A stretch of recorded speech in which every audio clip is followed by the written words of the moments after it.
Estimados papás y padrinos, sean bienvenidos a esta plática especialmente para ustedes como parte de la formación en este camino de preparación de sus hijos para recibir el sacramento de la confirmación. Bienvenidos.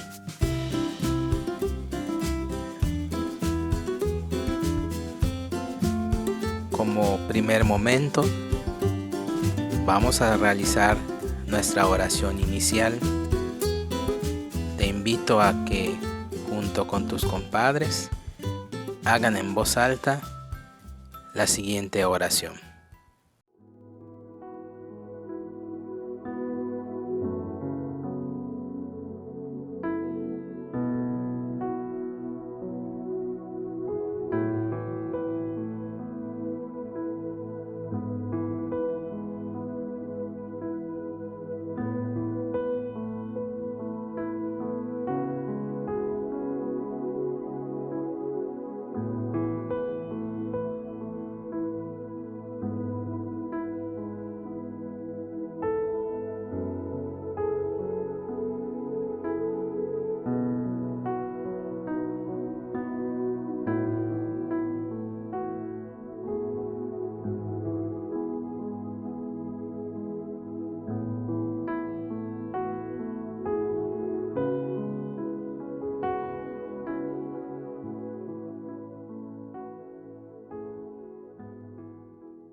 Después de haber orado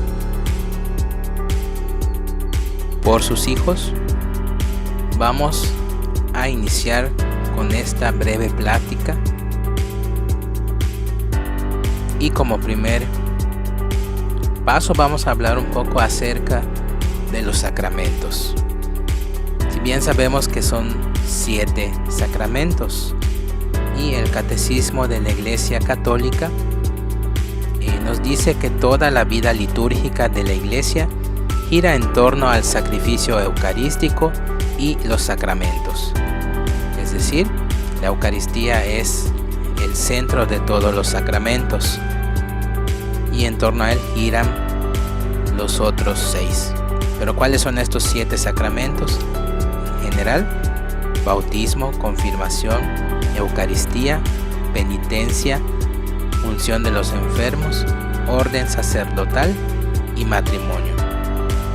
Y ahora vamos a hablar brevemente acerca de cada uno de ellos. Tenemos el sacramento del bautismo, que viene siendo la puerta hacia nuestra fe cristiana. Es el fundamento de nuestra fe cristiana. Por medio de este sacramento nosotros adquirimos el título de hijos de Dios. Recordemos que cuando nacemos únicamente somos criaturas de Dios. De ahí la importancia que el bautismo se reciba en los primeros meses de vida. Junto a la Eucaristía y a la confirmación forman así la llamada iniciación eucarística. Es decir, son 3 los sacramentos de iniciación eucarística: bautismo, Eucaristía y confirmación. Como ya mencionamos, no es lo mismo una persona bautizada o una persona no bautizada. Ya dijimos que el bautismo nos hace hijos de Dios.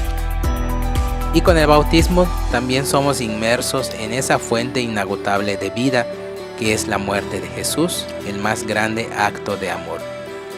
También es importante mencionar que con el bautismo se nos borra el pecado original, aquel pecado que cometieron nuestros primeros padres, el primer pecado del mundo.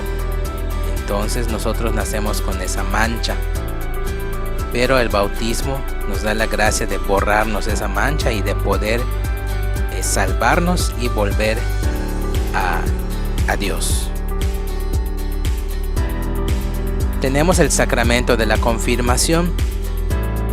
A través del óleo o del aceite llamado sagrado crisma o santo crisma, somos conformados con el poder del Espíritu. El término confirmación nos recuerda luego que este sacramento aporta un crecimiento de la gracia bautismal, es decir, nos une más firmemente a Cristo. Nos concede una fuerza especial del Espíritu Santo para difundir y defender la fe. Nos conduce hacia una adhesión personal a la fe en Cristo y a despertar en ellos el sentido de pertenencia a la iglesia. Muchos pensarán que ya estamos a un paso de librarnos del compromiso con la iglesia, ¿no? Primero que hay que bautizar a los hijos, que después tenemos que ver que hagan la primera comunión, pero luego que falta la confirmación. Pero ya estamos a punto de lograr que mi hijo confirme y listo, me libro de la iglesia y hasta que se case nos volvemos a aparecer. Pues no, si ustedes y sus hijos también han decidido buscar el sacramento de la confirmación, es porque saben lo que esto implica. Pedir el sacramento de la confirmación a conciencia nos hace asumir que estamos conscientes para lo que viene. Como nos dice la tercera característica, nos concede una fuerza especial del Espíritu Santo para difundir y defender la fe. Es decir, que desde ese momento es cuando yo me convierto en un soldado de Cristo y estoy listo para entrarle ya creyendo con todas mis fuerzas hacia todas las actividades de la iglesia, descubrir la misión que tengo dentro de la iglesia, entre otras cosas. La Eucaristía.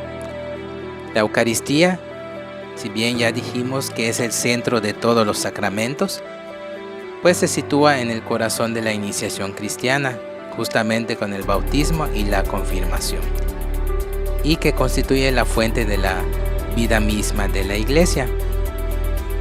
La Eucaristía sabemos que es el memorial de la Pascua de Jesús, el misterio central de la salvación. Cuando nos acercamos a este sacramento, decimos recibir la comunión, es decir, comulgar. Esto significa que el poder del Espíritu Santo, la participación en la mesa eucarística, nos conforma de modo único y profundo a Cristo. Ya mencionamos que todos los sacramentos giran en torno a la Eucaristía, y la Eucaristía es Cristo. Nuestra vida de la iglesia es una vida cristocéntrica. Todo el año que nosotros conocemos como año litúrgico gira en torno a Cristo. Todo gira en torno a Cristo. Vemos la Navidad, el nacimiento de Cristo. Después tenemos el bautismo de Jesús. Después viene el momento de la preparación en la Cuaresma. Después viene la Semana Santa. Después viene estos 3 días que conocemos como Triduo Pascual. Entonces todo es cristocéntrico, todo gira en torno a Cristo. Toda la vida de la iglesia gira en torno a Cristo. Desde luego todos los sacramentos, porque recordemos que fue el Cristo mismo quien instituyó cada uno de los sacramentos. Recordemos que estos sacramentos no son un invento de la iglesia, sino es fundado por Cristo. Tenemos la reconciliación, que también es llamado sacramento de la penitencia, el sacramento del perdón. Se conoce como un sacramento de curación. ¿Por qué? Porque cura el alma. Así como cuando nosotros estamos enfermos físicamente, acudimos al médico, también cuando nos sentimos mal con Dios, cuando sentimos que nuestra amistad con Dios no es de lo mejor, entonces buscamos el sacramento de la reconciliación, reconciliarnos con Cristo. Brota directamente del misterio pascual. Para recordar un poco, la misma tarde de la Pascua, el Señor se aparece a los discípulos encerrados en el cenáculo y tras dirigirles el saludo, sopló sobre ellos y les dijo: reciban al Espíritu Santo. A quienes les perdonan los pecados, les quedarán perdonados. El perdón no es un fruto de nuestros esfuerzos, sino que es un regalo, es un don del Espíritu Santo. Sí, nosotros desde luego damos el primer paso para buscar confesarnos, para buscar reconciliarnos, pero debemos ser agradecidos con nuestro Padre Dios, que Él mismo nos da la oportunidad de perdonarnos, de buscar reconciliarnos con Él, de recuperar la gracia bautismal.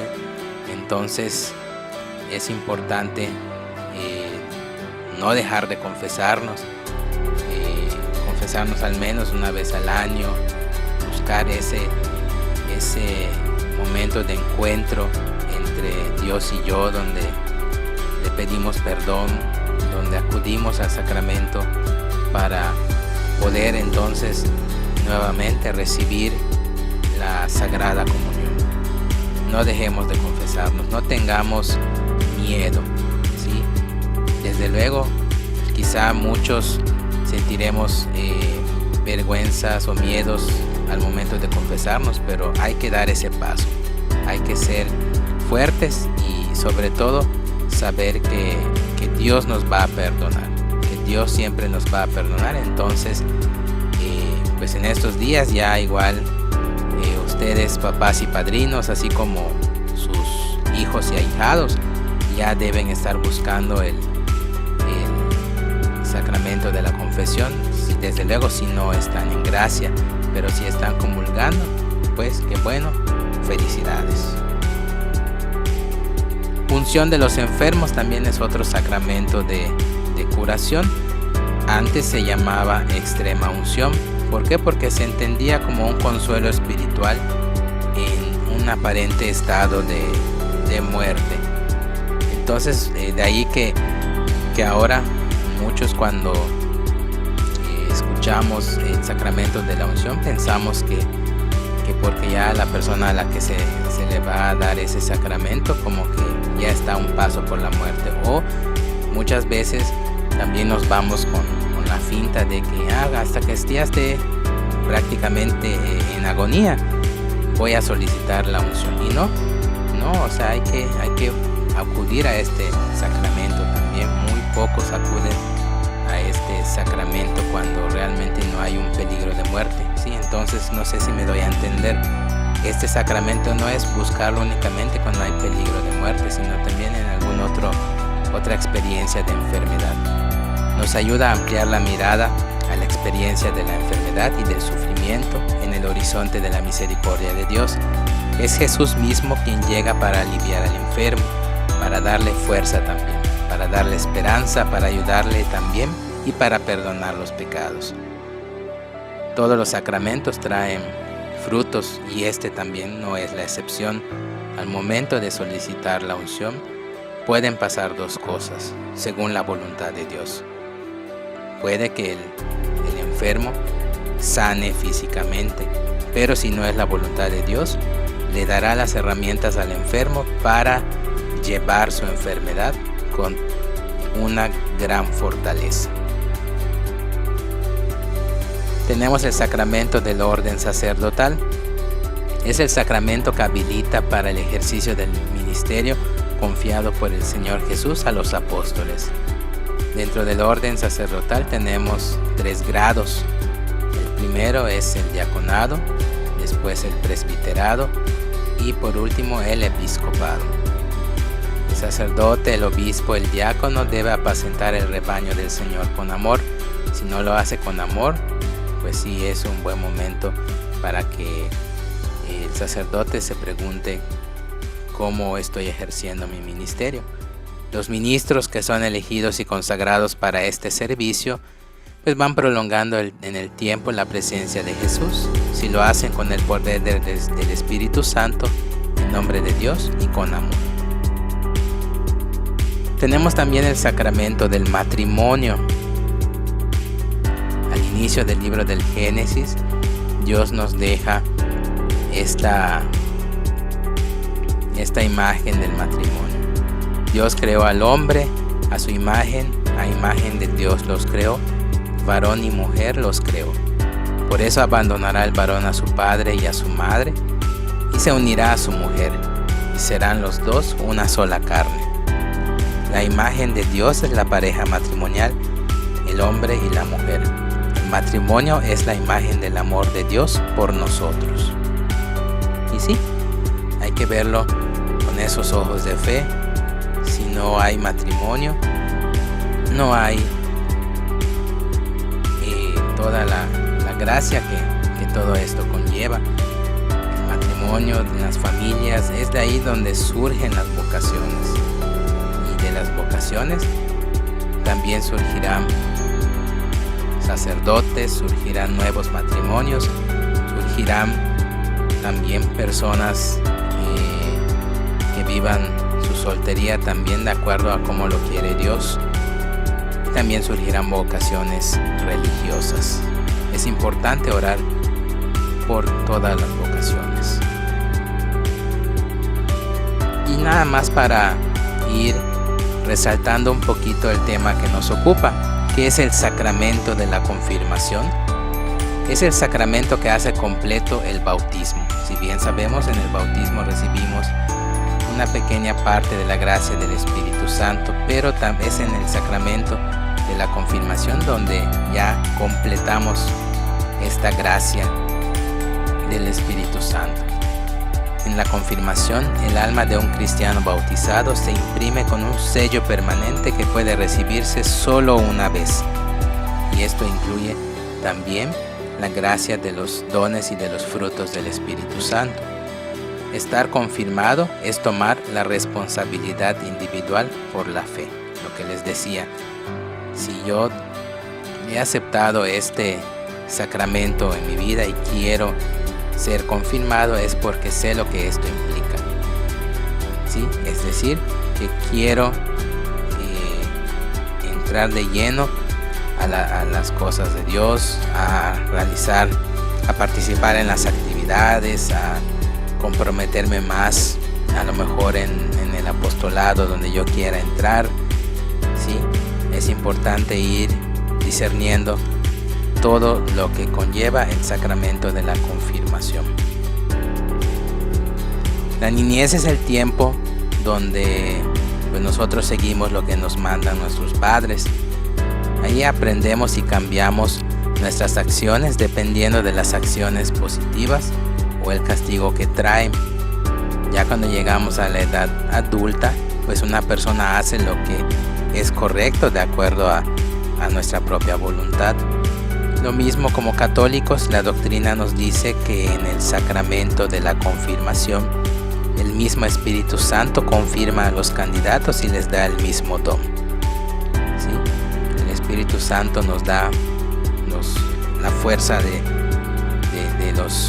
los dones, nos da la fuerza de los frutos para que nosotros tengamos todas las herramientas necesarias para defender a Cristo, para defender nuestra fe de todos los ataques que desde luego hasta el día de hoy sufrimos como Iglesia Católica.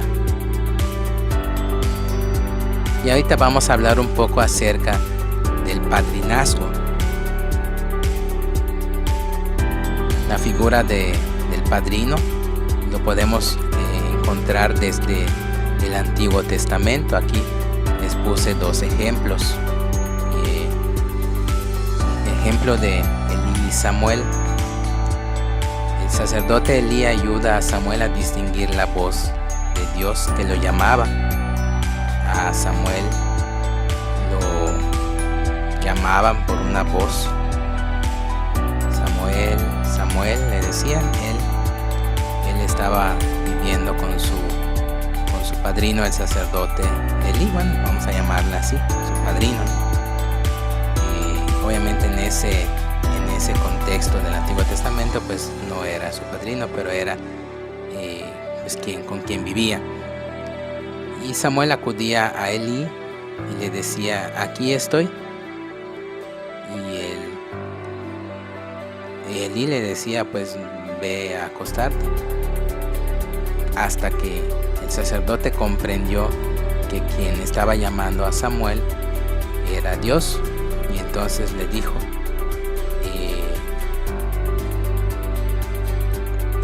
a Samuel: si vuelves a escuchar esta voz, contéstale de esta manera, de este modo.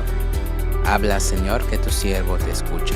Entonces, pues si nos fijamos aquí, está la figura de una persona que acompaña a otra persona para descubrir el llamado de Dios. Lo mismo con los profetas.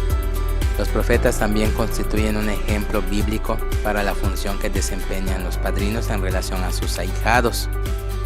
Los profetas acompañaban, aconsejaban a su pueblo. Entonces es básicamente el fundamento bíblico que podemos encontrar acerca de los padrinos. Antes de que ustedes como padrinos se sientan abochornados, abrumados o comprometidos con esta gran responsabilidad, pues es importante saber que no necesito ser un santo varón o una santa mujer para poder realizar esta misión. Todos somos débiles, todos somos hijos de Adán y de Eva, ¿no? Entonces no necesitamos ser perfectos para ejercer esta misión. Nadie es perfecto, solo nuestro Padre Dios. Pero sí es importante retarse a nosotros mismos para crecer en la fe y para poner en práctica lo que una vida entregada a la fe requiere. Es complicado, sí, pero sí es posible con la ayuda de Dios. Entonces, en este proceso que usted está a punto de vivir con su ahijado, pues sí es importante que tanto el padrino como el ahijado pues crezcan o tengan un crecimiento importante en la fe. Aquí algunos ejemplos de estas metas, ¿no? Poder asistir a misa juntos, preguntarse de vez en cuando si estamos comulgando, si ya nos confesamos, y poder platicar sobre algún tema de algún tema bíblico. Ya tuvimos la oportunidad de participar en algún otro sacramentos y no sé, son algunos ejemplos, ¿no? Y desde luego también en la vida ordinaria de cada uno de nuestros ahijados, ¿no? Como requisitos morales podemos mencionar que pues es importante que el padrino dé un buen testimonio de vida cristiana, que su conducta sea acorde al Evangelio, es decir, que no sea causa de escándalo en la comunidad, que sea un cristiano honrado, que trate de ser justo, sincero y de conciencia recta. Creo que esto que tenemos acá y que nos piden no son cosas extraordinarias de cumplir, es simplemente tratar de llevarlas a la práctica en el día a día. Como requisitos, otros requisitos también morales, podemos mencionar que el padrino sirve como compañero de su ahijado. Si usted y su ahijado viven cerca, pues pueden de repente visitarse y a lo mejor alguna llamada, si no viven tan cerca, una llamada para platicar, para preguntar cómo van. Sí, también es un buen gesto por parte de los padrinos.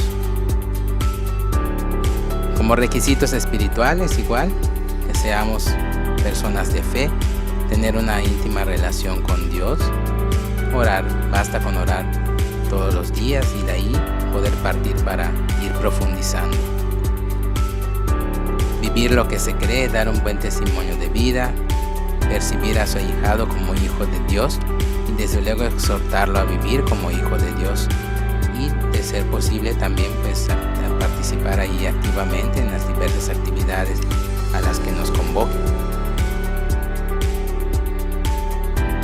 Que ser creyentes sólidos, capaces y prestos a ayudar al nuevo bautizado, niño o adulto en su camino de vida cristiana. Su tarea es una verdadera función eclesial.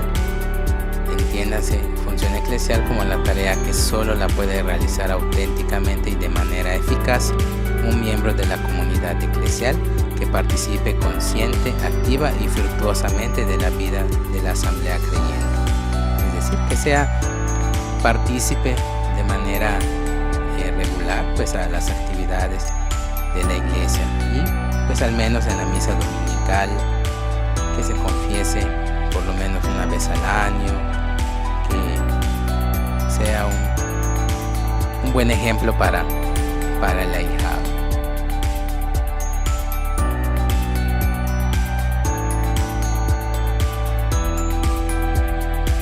Algunos consejos prácticos de los padrinos hacia sus ahijados: visitar juntos el Santísimo, preguntar por su ahijado, ya lo mencionamos frecuentemente, cómo le va en la escuela, con su familia, exhortar a su ahijado y a sus compadres a participar en las diversas actividades de la iglesia, rezar por su ahijado, pedirle también a su ahijado que rece por usted y velar por la vida de fe del ahijado. Y por qué no, también el ahijado poder velar también por la vida de fe de sus padrinos, también es totalmente válido. Y con esto concluimos la pequeña plática de papás y padrinos, más que nada para tomar un poquito más de conciencia de lo que están a punto de vivir, ¿sí? De la función de ustedes como padrinos. Entonces, pues ahora vamos a realizar nuestra oración final y después verán ustedes en qué consiste la actividad. Padre nuestro que estás en el cielo, santificado sea tu nombre. Venga a nosotros tu reino, hágase tu voluntad en la tierra como en el cielo. Danos hoy nuestro pan de cada día, perdona nuestras ofensas como también nosotros perdonamos a los que nos ofenden. No nos dejes caer en la tentación y líbranos del mal. Dios te salve María, llena eres de gracia, el Señor es contigo. Bendita eres entre todas las mujeres y bendito es el fruto de tu vientre Jesús. Santa María, Madre de Dios, ruega por nosotros los pecadores, ahora y en la hora de nuestra muerte. Amén.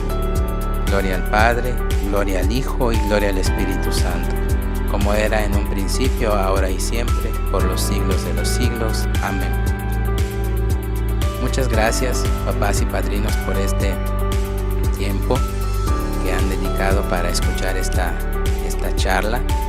Ahora les pido nada más que presten atención a la siguiente diapositiva, donde encontrarán todas las indicaciones para poder hacerles válido esta plática. Muchas gracias por su atención.